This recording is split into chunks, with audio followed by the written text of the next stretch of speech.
नमस्कार।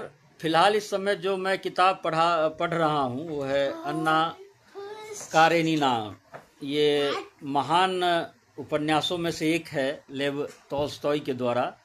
ये पहले भाग का मैंने 2 भाग पढ़ लिया है और इस किताब को पढ़ते हुए पता नहीं क्यों एक अनचाहा मानसिक प्रेशर मेरे भीतर है। बहुत मानसिक तनाव से गुजर रहा हूँ, लेकिन फिर भी एक एक लाइन एक एक शब्द को मैं पढ़ रहा हूँ। हालांकि ऐसा कुछ भी नहीं है जो इस किताब के बारे में नहीं जानता हूँ।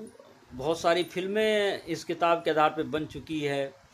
दिलीप कुमार साहब की, राज कपूर साहब की अंदाज हो, संगम हो, इस तरह की घटनाओं को, इनकी कहानियों को तोड़ मरोड़ कर हम दिल दे चुके सनम में परोसा गया है प्रेम त्रिकोण को लेकर। तो लेकिन फिर भी उनके साहित्य को पढ़ना, उनको जानना, उनको समझना और एक सामंती व्यवस्था के बारे में जानना जो रसिया में उस समय था। हालांकि हम लोग भारतीय संस्कृति से हैं तो निसंदेह है जो प्रेमचंद हैं जो और ज़्यादा श्रेष्ठ लगने लगते हैं कि कैसे उन्होंने गोबर, धनिया, घीसू, माधव, घासवाली को नायिका बनाया।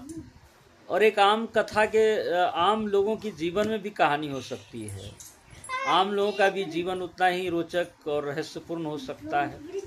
बहुत सारी कथानक उन्होंने जुटाया, उन पर बार बार ध्यान जा रहा है मेरा। लेकिन फिर भी इस किताब को मैं बहुत एंजॉय कर रहा हूँ। फ़िलहाल तो मैं अभी पहले भाग में ही हूँ। पहले भाग का दूसरा भाग पढ़ा है और कल परसों तक इस किताब को मैं ख़त्म कर दूँगा पूरा। तो बाकी बातें होंगी। अभी शुरुआती जो स्थिति थी इस किताब को पढ़ते हुए, जो मेरी मनोदशा थी और जो मैं सोच रहा था, वो मैंने सोचा आप लोगों के साथ साझा करूँ। धन्यवाद।